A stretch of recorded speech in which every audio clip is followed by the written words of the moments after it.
Enfin, la certification américaine de l'aéroport Félix Houphouët-Boigny d'Abidjan, 15 ans après le lancement du processus. C'est le résultat d'un audit mené en mars dernier par l'administration américaine chargée de la sûreté. C'est aussi le fruit de nombreux investissements pour la mise en conformité de l'aéroport. Premier bénéficiaire de cette certification, encore appelée agrément TSA, par les spécialistes de l'aviation civile, les usagers. Ça nous évite les escales parce que là, si tu dois aller en New York, tu dois passer par Paris ou bien passer par l'Italie. Là, c'est un gain pour nous, pour tout le monde. Souvent, quand tu fais l'escale, tu perds tes bagages. Bon, quand il y a un vol direct, on sait que c'est sûr que vraiment le voyage n'est pas beaucoup fatigant, quoi. Effectuer désormais des vols directs à destination des États-Unis à partir de l'aéroport d'Abidjan ou à partir du pays de l'oncle Sam vers la destination Côte d'Ivoire présente d'énormes opportunités pour la plateforme aéroportuaire ivoirienne. Notre aéroport a comme ambition d'être un hub dans la sous-région, c'est-à-dire un aéroport vers lequel converge tout le trafic de la sous-région. Et donc, si vous avez le trafic de la sous-région qui converge vers vous, il faut pouvoir emmener ces passagers là où ils veulent aller. Et les États-Unis, c'est une destination intéressante pour les hommes d'affaires. Une telle certification rapproche les hommes d'affaires américains des hommes d'affaires africains et ivoiriens en particulier.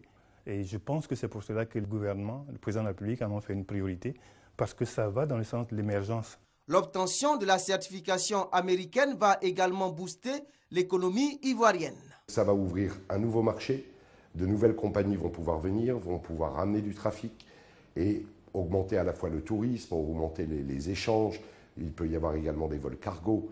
Donc ce n'est pas limité juste aux personnes, mais également aux marchandises. Donc ça permet une ouverture sur le monde un petit peu différente de celle qui était jusqu'à présent la situation à Abidjan. La Côte d'Ivoire s'est dotée d'un instrument national qui est Air Côte d'Ivoire. Aujourd'hui, c'est des ouvertures importantes pour notre compagnie nationale qui peut, même si elle-même ne va pas directement aux États-Unis, faire donc des alliances avec une compagnie pour pouvoir donc desservir également donc les États-Unis. Déjà, les autorités de l'aéroport Félix Houphouët-Boigny multiplient les actions dans la perspective d'un vol inaugural.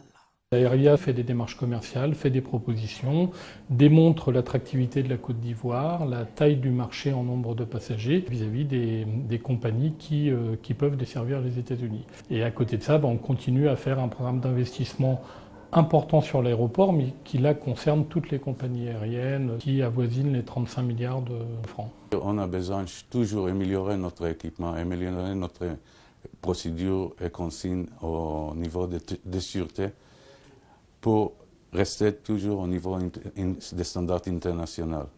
Et le certificat peut être enlevé dans 1 minute, mais tu peux travailler 20 ans pour avoir ça. Et on a besoin de rester très vigilant. Améliorer le niveau de sûreté, c'est-à-dire renforcer les dispositifs de vidéosurveillance, de contrôle des documents, des bagages, des passagers, c'est le défi à relever après la certification américaine. Aujourd'hui, la police, la gendarmerie, la douane, la vie sécure et aérienne, tout le monde a coopéré.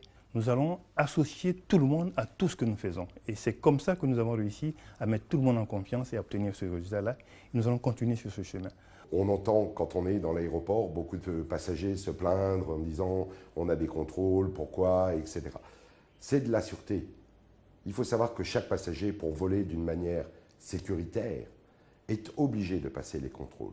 Nous-mêmes, en tant que personnel travaillant sur l'aéroport, nous passons les mêmes contrôles. Nous enlevons notre veste, nous enlevons notre ceinture, nous enlevons nos chaussures pour passer les contrôles d'inspection-filtrage. Parce que la sûreté, c'est l'affaire de tous, ne cessent de répéter les experts de l'aviation civile internationale. Et la Côte d'Ivoire, qui veut faire de son aéroport un hub au niveau de la sous-région, doit redoubler d'efforts et de vigilance pour maintenir cette certification américaine en vue de mieux concurrencer les aéroports du Ghana, du Sénégal et du Nigeria, certifiés il y a des années. Sur le sujet, la Côte d'Ivoire a fait un bond en avant. Son aéroport a enregistré en 2014 1 500 000 voyageurs.